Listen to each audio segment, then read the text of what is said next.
So this movie was shown as a surprise movie on Easter Monday, which was a nice touch. And also, I didn't really know anything about it. I only know that Sydney Sweeney did a lot of advertising, which makes sense because she is the lead actress. But I also learned that she is one of the producers because apparently this movie was planned, she was cast, and then the movie got cancelled, but she really wanted to do it. So she stepped up as a producer. Also, she changed the ending, and this was a good thing. I'm not gonna spoil anything here, but the ending that we got is much better than what was proposed, so good on her. Other than that, to speak about this movie without any spoilers, it is better than I expected, better than these one-of-the-mill horror movies you get around this time of year. Every year, it's better than that. The production, sound, visuals, it's all very good, so there's no fault there. The acting in the beginning is a bit sloppy. Like the first half hour, I didn't really like it. It's very slow. The acting from Sydney Sweeney isn't very good at this point, I have to say. In the end, she gets much better, but in the beginning, it's a bit meh. The real stars of the first, I don't know, half of the movie are two Italian actresses, which I do not know how to pronounce the names correctly, but Benedetta Procciaroli or something like that. She plays Sister Gwen, which is basically a pretty foul-mouthed sister that ran away from an abusive husband or boyfriend.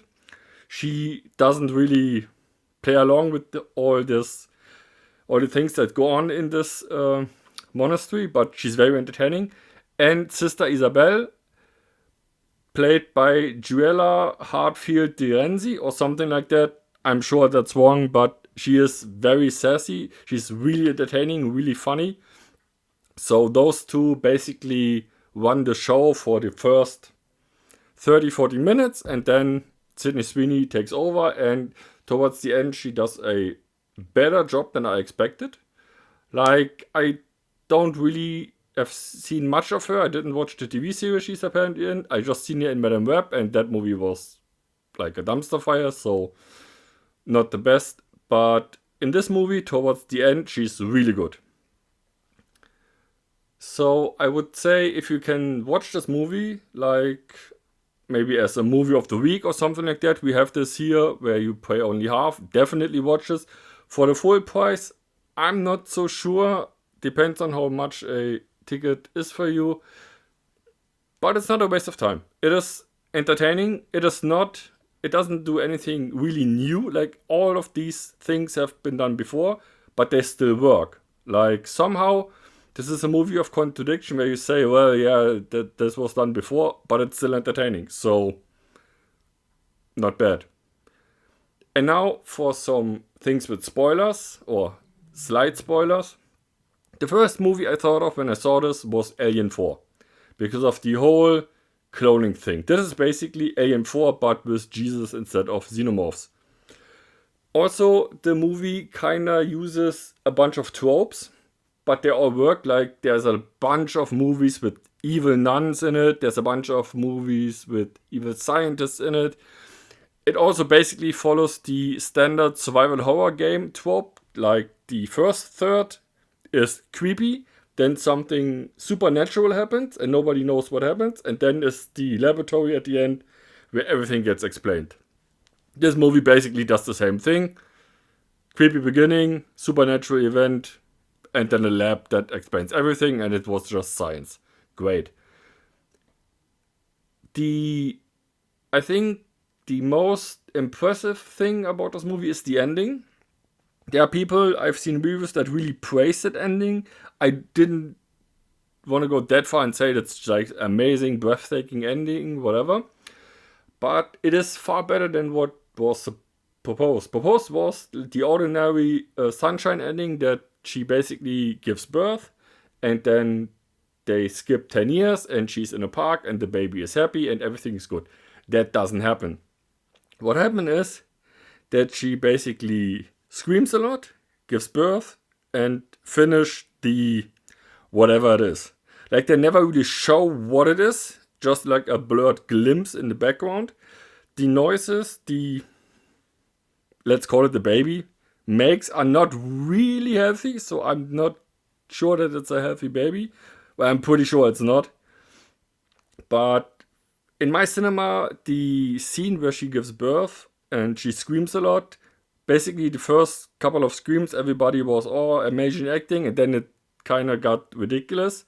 But also, I've heard that women who actually went to pregnancy and birth, or giving birth, really find this scene emotional. So I cannot comment on that, because I obviously haven't done that. So if you think, or if you know that this is very close to reality of giving birth, then great job. I cannot comment on it. I cannot say whether it is good or not. I just know that the reaction in my cinema was mixed because it was a bit drawn out. Yeah, of course, you don't give birth in like 10 seconds, but I don't know. In a movie for my cinema, it was a bit drawn out, and people at the end found it then more hilarious than emotional. So maybe cut like 1 or 2 screams of this. Well, yeah, and then she basically finished the ending. And this is what Sydney Sweeney demanded. From what I read, she wanted that the last girl, as it's called in horror movies, was covered in blood, which, while is a nice visual, it's really forced in this movie, like the way she ends up covered in blood, because it's not the blood of her giving birth, it's the blood of one of the bad people, and it's a bit forced, like that doesn't make really any sense. But she also wanted to end the movie with the killing of the thing, whatever it was, and this was the right choice. If this had ended with the happy ending, everybody is happy in the park, it would have been very, very boring and not memorable at all. But this ending is really nice. Well, it's not nice in the sense that it's pleasant. It's nice in the fact that it's surprising. So that is really good. Also, some people say that this is a horror movie with a lot of jump scares. I can't really remember any jump scares. Like the only jump scare, quote unquote, I can remember is basically a flashbang where you have a night shot, everything is dark, and then suddenly, within like a split second, it goes from dark as night to sunny day. And it's like a flashbang went off in the cinema and everybody was covering their eyes. This was basically the only jump scare for me. Otherwise, as a horror movie, it kind of fails. Like, there are some bloody scenes, but that's basically more Saw than horror. So more, I don't know, splatter. I don't know. I wouldn't call it a horror movie. It's basically a thriller, drama. You can use these words. I wouldn't really call it a horror movie. Like I said, the ending is very entertaining. Like the last half, bit less than half, it's very good. The beginning drags a bit and is a bit annoying, I would say. Like in the first 20 minutes I was really bored and I contemplated to leaving the cinema. But after it gets over this tipping point, it gets entertaining. And all the actors do a good job. Except, like I said, in the beginning, Sydney Sweeney don't really comes across like a character in the movie. Maybe that was on purpose because she is, after all, an American that goes to an Italian monastery, like in the movie, and as an actress. So it does make sense that she doesn't really fit in. But it's still, the beginning is a bit rough. Towards the ending, much better, especially the ending is really good. Sydney Sweeney is a much better actress that I expected. I have seen, like I said, I've only seen 1 or 2 movies, but the ending really shows what she's capable of, which is good.